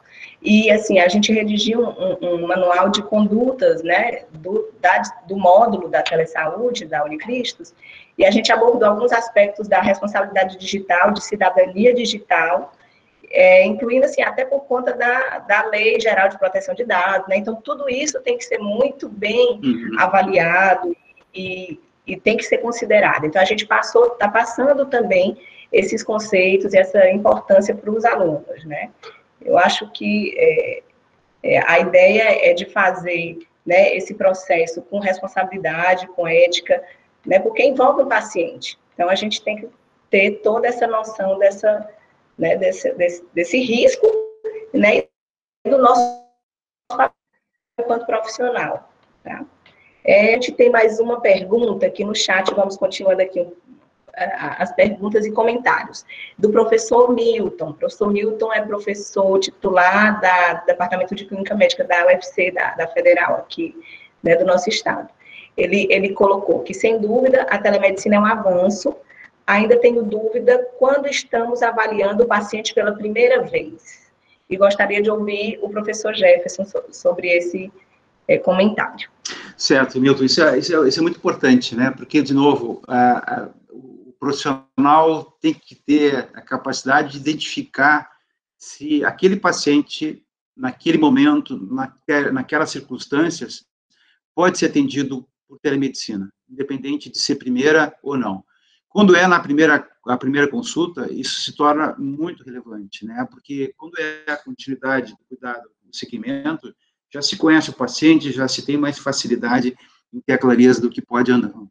Então, na realidade, a gente tem que ter muita cautela nesse momento. Eu, não só por experiência prévia, mas também conhecer o que acontece, ver o que acontece mundo afora, tem muitas situações que a primeira consulta pode ser feita à distância, né? Coisa simples, eu dei o exemplo aí daquela menininha, na Covid agora, por exemplo, se tem uma experiência bastante grande com relação a questões que podem envolver diagnóstico até a conduta que são autorresolutivas. Eu vou pegar, assim, dados nacionais aqui do Hospital Albert Einstein, né? O Einstein, acompanho muito de perto o trabalho deles na telemedicina. Eles começaram já há 8 anos, de uma forma muito segura e com muita qualidade, e tem muitos dados. Eles começaram a fazer teleconsulta antes da pandemia, né? Em que pese não havia essa liberação pelo CFM, eles têm já todo um parecer jurídico e com liminar já criando jurisprudência que pode ser feita teleconsulta com pacientes, mas eles são muito cuidadosos, né? E, na realidade, o que eles viram? Eles têm um sistema de teletriagem, né? Um sistema de teleconsulta para emergências, que vai além da triagem, e que em torno de 80 e poucos % dos atendimentos, que já se somam aí aos milhares, não tiveram a necessidade de serem encaminhados para urgência, foram autorresolutivos, né? Coisas simples que podiam ser feitas, né? E em torno de 10% para serviço de urgência e um outro percentual que eu não me lembro agora, para atendimento em consulta presencial. E eles têm um segmento, quer dizer, esses pacientes também foram amostralmente seguidos e se viu que, na realidade, o que tinha sido ali definido também se compôs. Então, é claro, precisa ter experiência, é preciso ter muito cuidado, né, nessa questão da teleconsulta presencial, mas eu acho que ela é fundamental poder ser feita a primeira vez à distância. Vamos pegar o caso da Covid, né, porque obrigar uma pessoa aí num centro de saúde, se ela está com suspeita, se isso pode ser resolvido de forma à distância, né? Então, eu acho que não é eu vou dizer assim, não seria um atendimento humanizado a gente obrigar essa pessoa a ir para a primeira consulta. Existem conselhos regionais que já determinaram dessa forma, né, como é o caso do Conselho Regional de Medicina do Rio de Janeiro. Eu acho que, na minha opinião, é um equívoco, e é claro, eu entendo que existe a preocupação com a segurança do paciente, etc., mas tem um outro aspecto que é a autonomia do profissional médico, né? A capacidade do médico poder ter autonomia, discernimento de dizer isso aqui dá, isso aqui não dá. E é claro, se o profissional é um mau médico presencial, ele vai ser um mau médico por telemedicina. Se ele é um bom médico presencial, ele vai ser um bom médico por telemedicina. Então, a gente não pode querer que na telemedicina a gente tenha aí só os bons médicos, né? A gente vai ter a representação do que é a profissão, a prática da profissão no Brasil. Larissa, só um momentinho, por gentileza. Eu gostaria, professor, que nós estamos discentes participando dessa reunião, e o discente realmente é a força motriz da melhoria contínua do nosso processo pedagógico. Eu gostaria de solicitar que os estudantes, eu acho que tem a Priscila Santos, João Pedro, que gostaria de fazer uma pergunta ao professor. Antes de fazer a pergunta, eu queria, só para encerrar minha fala, eu quero agradecer a este time que sempre eu estou ressaltando. Clarice Mourão, muito obrigado por sua participação e motivação. Maria Elane, que está aí, pode levantar a mão. Maria Elane faz parte dessa equipe. A Carolina Perdigão, não sei se está aparecendo aí, está aí.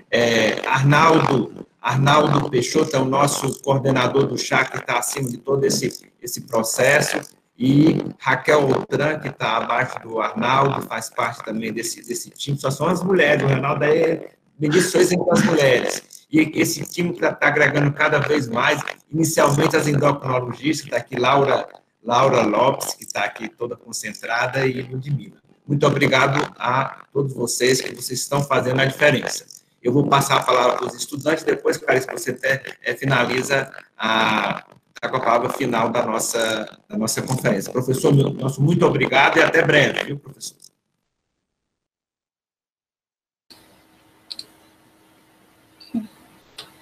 Ligar a câmera, então. Oi, professor, bom dia. Muito obrigada pela aula, foi incrível. É bom a gente ver que um projeto embrionário nosso lá do ano passado, hoje, tomou as dimensões que tomou. Éramos um grupo pequeno de alunos muito curiosos com relação à saúde digital, e agora eu estou conseguindo ver um painel falando sobre isso. Fico muito orgulhosa. A minha pergunta é uma pergunta muito prática, né? Como é que ficam as relações dos CRMs quando a gente aplica uma consulta de telemedicina? Então, um paciente aqui no Ceará, ele vai poder ser atendido por um médico cujo CRM é de um outro estado? Eu tinha muita curiosidade com relação a isso, ainda não pesquisei sobre. Certo, Bom, no momento, o que nós temos de válido é a legislação, né? Então, esse projeto de lei que foi desenvolvido pela deputada Adriana Ventura e que foi aprovada pelo Congresso, Câmara e no Senado, de forma rápida, ele não traz restrições, pelo contrário, ele coloca que o atendimento pode ser em todo o território nacional, né? A mesma coisa a portaria do Ministério da Saúde. Como eu falei, existem alguns conselhos regionais, como é o caso do Rio Grande do Sul, agora nessa questão, e ele é o único que eu tenho conhecimento, que criou uma limitação de territorialidade, ou seja, os médicos do Rio Grande do Sul poderiam atender pacientes só que estão no Rio Grande do Sul. Mas, uma coisa importante, uma regulamentação de um conselho não é maior que uma lei. A lei é maior, então, que pode seguir a lei. Então, nesse momento, não há impedimento de se atender pacientes em qualquer estado do Brasil. Essa é uma prática que acontece nos Estados Unidos e no Canadá, quando nas províncias canadenses e estados americanos, quando veio a pandemia, isso foi deixado para cada estado. Você sabe que lá que o sistema deles ele é diferente do nosso. No estado tem uma autonomia legislativa muito grande, e vários estados adotaram essa possibilidade de ter seus pacientes atendidos por um médico de outro estado. Claro que se o médico tem CRM, ele pode ter o CRM de qualquer estado americano, né? Então, ele teria que fazer esse processo, que é mais complicado que o nosso, mas existe um movimento, um lobby, para que o Congresso aprove uma legislação que torne definitivo essa possibilidade, né? No Brasil, essa é uma discussão que está presente, né? São duas discussões claras, né? A questão da primeira consulta presencial ou não, e a questão da territorialidade. Existe, nesse projeto de lei, eu acho que é importante que vocês tenham esse conhecimento da legislação, não sei quantos vocês estão ao par. Nesse projeto de lei, o presidente da República vetou dois projetos, dois artigos, melhor dizendo, um relacionado à questão de prescrição eletrônica e outro relacionado à regulamentação da telemedicina no pós-pandemia, né? Esse artigo dizia que o CFM faria a regulamentação, o Congresso depois, e foi vetado, e o Congresso depois derrubou esse veto, os dois vetos foram derrubados, então a regulamentação fica, o CFM pode fazer essa regulamentação, que eu acho que é adequado, né? Os aspectos deontológicos precisam ser feitos pelo CRM, mas isso não quer dizer que não vá ter uma lei, né? Que não possa ter uma lei. Então, a lei vai acontecer, né? Eu tenho, junto com outro colega, apoiado tecnicamente a deputada Adriana Ventura. Eu participei de audiências públicas no ano passado, que acabaram gerando a construção desse projeto de lei, e nós estamos trabalhando no novo projeto de lei, ele está praticamente pronto, né? Foi criada e aprovada uma frente parlamentar de telesaúde, né? Onde mais de 200 deputados federais participaram desse processo de aprovação, e acredito que até o final do ano a gente deva ter uma lei que torne definitiva a questão da telemedicina, da telesaúde, do seu ponto crítico, que é a teleconsulta, né? Porque as outras modalidades, teleinterconsulta, telemonitoramento, telediagnóstico, já tinha suas regulamentações, né? A teleradiologia já foi regulamentada há 12 anos atrás, né? Então, a questão é a teleconsulta. Então, nós devemos ter no cenário desse ano uma lei para isso, uma nova lei, e, claro, o CFM trazendo os seus aspectos de regulamentação que não podem conflitar com a lei. Vamos ver o que vem primeiro, né? Se vier primeiro o CFM, se a lei for diferente, o CFM vai ter que se adaptar a essas questões. Existe muita discussão, existe um grupo grande de médicos, deputados que estão trabalhando nesse sentido. Existem hoje 2, 3 projetos de leis que não foram ainda apresentados, não foram criados a relatoria ainda, ou seja, eles não estão em discussão formal, mas existe uma discussão bacana. E é bacana que esse projeto da Adriana, ela é uma estrategista, ela é a única médica a única não médica, melhor dizendo, que está nessa batalha, e ela conseguiu a aprovação do projeto dela, né? O que ela fez? Ela se aliou com os deputados e deputadas das diversas profissões. Então, nessa frente parlamentar tem médicos, tem enfermeiros, tem os terapeutas que acabaram virando, né, políticas, né, parlamentares. Então, esse é um caminho de poder se regulamentar todas as questões. Porque a gente sabe que os diversos conselhos já colocaram resoluções, muitas delas ainda dentro do contexto da pandemia, né? A psicologia que foi mais precoce, né? 1 ano e meio, quase 2 anos atrás, eles já criaram essa possibilidade do atendimento psicoterápico por telemedicina, mas a enfermagem, a fono, agora recentemente o Conselho Federal de Fonoaudiologia acabou então colocando na sua resolução, mas a ideia é que isso possa ser definitivo, e até para dar segurança jurídica de quem quer investir e desenvolver esse caminho, né? Então, eu acho que a gente vai ter muita discussão ainda, né?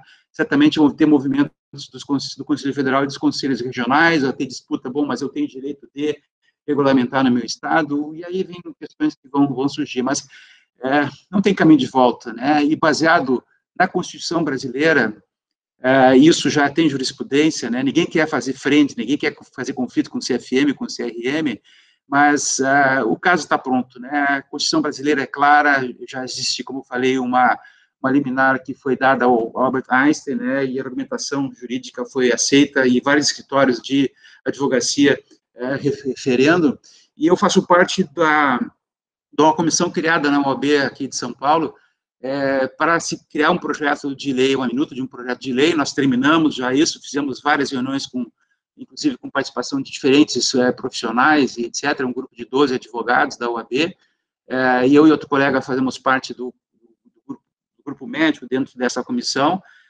Nós vamos ter uma reunião agora com o presidente da OAB para ter a chancela, né, com isso, e aí nós estamos agora buscando identificar um parlamentar do Senado ou da Câmara de Deputados para ele abraçar essa proposta, né? Na realidade, se ninguém abraçar e o projeto da Adriana for adiante, está ótimo. O que nós queremos fazer, assim, é mostrar a pressão da sociedade civil organizada, que não dá mais para voltar atrás. Nós estávamos muito atrás, não tem como.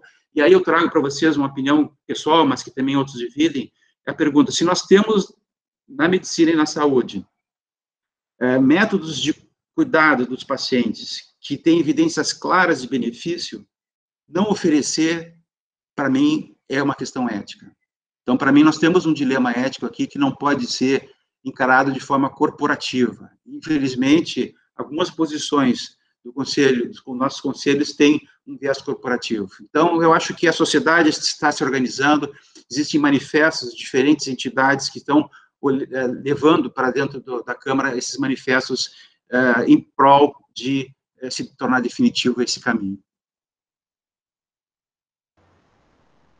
Excelente, professor.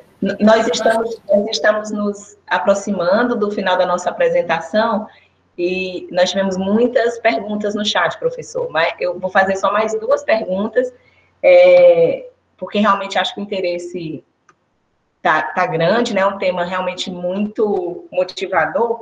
E é a pergunta da Stephanie Freitas. A primeira pergunta é: como a telesaúde se comporta na medicina do trabalho? É possível? É permitido por lei? Eu vou fazer logo a outra pergunta.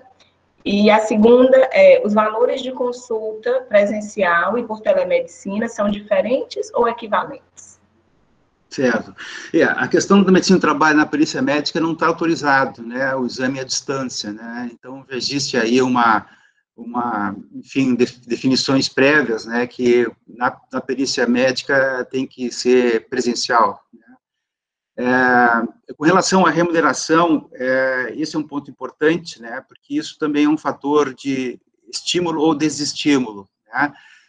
Hoje, a prática, existem várias formas de remuneração que são feitas hoje, né?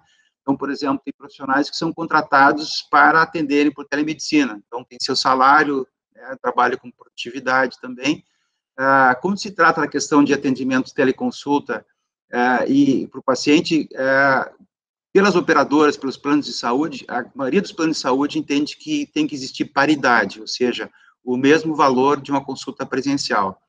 Infelizmente, existem algumas operadoras, e até, né, de forma, fiquei um pouco isolado com isso, né, dentro das cooperativas, existem algumas que querem pagar menos, né, Então, esse é um movimento que vai ter que ser feito, né, no sentido de que a responsabilidade do médico numa teleconsulta é a mesma de uma consulta presencial. Por que vai pagar diferente? Né?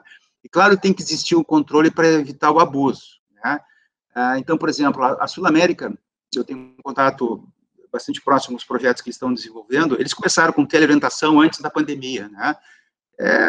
Drenagem, direcionamento de pacientes conforme as características. Né? E quando surgiu, então, a pandemia, a teleconsulta, eles estão permitindo a teleconsulta para os médicos que são credenciados pelo Sul América, porque eles usam uma plataforma, e através dessa plataforma eles podem controlar se o médico, o horário que entrou, o horário que começou a teleconsulta, o horário que terminou, se o paciente entrou, se o paciente que entrou é o paciente certo, e no final da consulta eles perguntam a opinião do paciente sobre o teleatendimento, né? Claro que eles não entram em nenhuma informação, eles não têm nenhuma informação do ponto de vista clínico do paciente, né?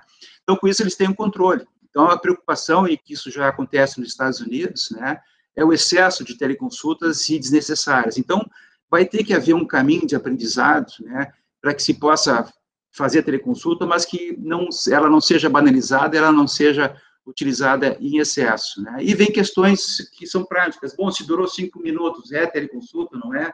Então, são questões que vão surgir pela frente, né? Mas o caminho é esse, né, que há um consenso, aí isso eu comentar, perdão, que a própria Sul América, a Omint também, que é a outra operadora que faz teleconsulta, e tem várias outras, né, a Mil, a Vida, enfim, eles entendem que é necessário ser paritário, né. Nos Estados Unidos é interessante como alguns sistemas de saúde, eles realmente têm interesse em que cresça a consulta telepresencial, a consulta à distância, eles pagam mais até pela teleconsulta, atingindo determinados critérios de tempo, etc., né? Pagam mais para que os médicos tenham interesse, né? Então, existe um processo que o conhecimento da telemedicina, da telesaúde pelos profissionais, pelos médicos, seus benefícios, suas limitações, as questões que envolvem a tecnologia, não dá para fazer teleconsulta por WhatsApp, por FaceTime. Claro, no momento de pandemia, se usa o que está à disposição, mas nós temos que ter ciente que esses não são os meios seguros de fazer teleconsulta, né? Tem que se usar plataformas que atendam a LGPD, né? Que atendam todos esses critérios de segurança e qualidade, que tenham a responsabilidade das falhas que possam existir. Então, tudo isso é um processo de maturação. Então, eu vejo assim que nós estamos numa etapa inicial. A porteira estava fechada, né? Alguns escapando por umas portinhas laterais, né? Agora se abriu a porteira e saiu todo mundo fazendo. Então, claro que aí nós temos grandes diferenças de qualidade e de segurança, né? Mas o tempo vai mostrar que isso nós precisamos, então, separar antiga frase, né? O joio do trigo, né? E evoluir para um grau de maturidade, né? E nós vamos ter exatamente processos de certificação, processos eventualmente, de acreditação no futuro, né? De serviços de telemedicina, assim como acontece nos serviços hospitalares e médicos, né? As suas características. Nos Estados Unidos isso já existe, né? E hoje, por exemplo, já existe um caminho que a Sociedade Brasileira de Informática e Saúde está fazendo, que é a certificação de plataformas de telemedicina, né? Atendendo uma série de critérios, né? Recentemente, eles fizeram uma consulta pública com a proposta deles, estão trabalhando na versão final, para que, assim como acontece com os prontuários eletrônicos, as plataformas de telemedicina também possam passar por um processo de qualidade de certificação que as diferencia, né? Então, esse vai ser um caminho. Então, tem um caminho de maturidade, e eu não posso deixar de comentar a questão da capacitação, né? No nosso curso, nós fizemos um curso rápido, né, um curso de 10 horas em AD para médicos, né, porque a Associação Paulista de Medicina decidiu fornecer gratuitamente uma plataforma de telemedicina, que é a plataforma da Teladoc, né, que é uma empresa americana que está no Brasil, uma plataforma de muito boa qualidade, mas antes disso o médico tinha que fazer o nosso curso, né? Então nós corremos com esse curso, etc. Nós temos mais de 1.300 médicos fazendo o curso, né? A gente está agora reformulando um pouco alguns aspectos, etc., mas é fundamental que os médicos sejam capacitados para fazer uma telemedicina de forma adequada. Não é complexo, não é difícil, né? Mas é importante que as pessoas conheçam, né? Porque eu acho que é uma oportunidade também que a gente tem de qualificar, vai existir uma repercussão desse aprendizado no atendimento presencial. A questão do registro, a questão do relacionamento com o paciente, né? Eu acho que, de certa forma, existe um efeito halo aí, um efeito colateral positivo, que é das pessoas também qualificarem na sua assistência. Os que não quiserem, enfim, né? E aliás, até nessa questão, eu acho que é importante, né? Ninguém é obrigado a fazer telemedicina, nenhum médico é obrigado a fazer telemedicina, nenhum paciente é obrigado a aceitar a telemedicina. Faz quem quer, tanto médico ou paciente. Então, há uma questão consensual. E faz-se no momento que é adequado, né? Então, o paciente tem que entender que tem certos momentos não dá para fazer a consulta à distância, o médico tem que saber que são esses momentos, etc., e poder ter esse método como algo adicional à sua atividade prática, que está resolvendo hoje de uma forma muito importante, né? E só para terminar, tem tanta coisa para se falar, né? Por que a telemedicina teve esse boom? Porque também os consultórios começaram a ficar vazios. Então, a dor ensina a gemer, né? Como é que eu vou atender meu paciente agora? Ah, tem um negócio chamado telemedicina. Eu quero fazer telemedicina. Então, na verdade, essa experiência está sendo bacana, porque as pessoas estão vendo que não é só para também não deixar aí, e é justo, né? Eu acho que essa é a nossa profissão, nós temos que ser remunerados pelo que nós fazemos, né? Mas é importante que esse é o efeito colateral positivo do coronavírus, né? É realmente colocar todo mundo na circunstância adequada e de forma responsável utilizar a telemedicina e a telesaúde.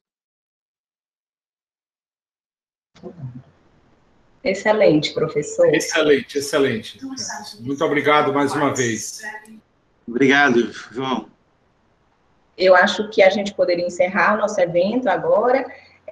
As palavras finais do professor Jefferson já acho que sintetizaram bem, né, tudo que a gente queria trazer aqui nessa proposta de aula. Eu agradeço mais uma vez ao professor, foi muito solícito, excelente, é muito importante essa difusão, né, desse conhecimento, porque não tem como voltar, né? Então, reforço aqui mais uma vez, e parabenizo a minha instituição, né, o professor Marcos, o professor José Rocha, por permitirem esse ensino aqui para os nossos alunos. Então, eu queria agradecer a presença de todos, obrigada aos participantes, eu espero que a gente tenha muito ainda a discutir sobre esse tema no futuro, né? Acho que a gente só tem a crescer. Então, obrigada a todos, e aqui eu deixo o meu abraço a todos vocês. Muito obrigado e parabéns para vocês Tchau, tchau. pelo caminho que vocês estão trilhando. Sucesso!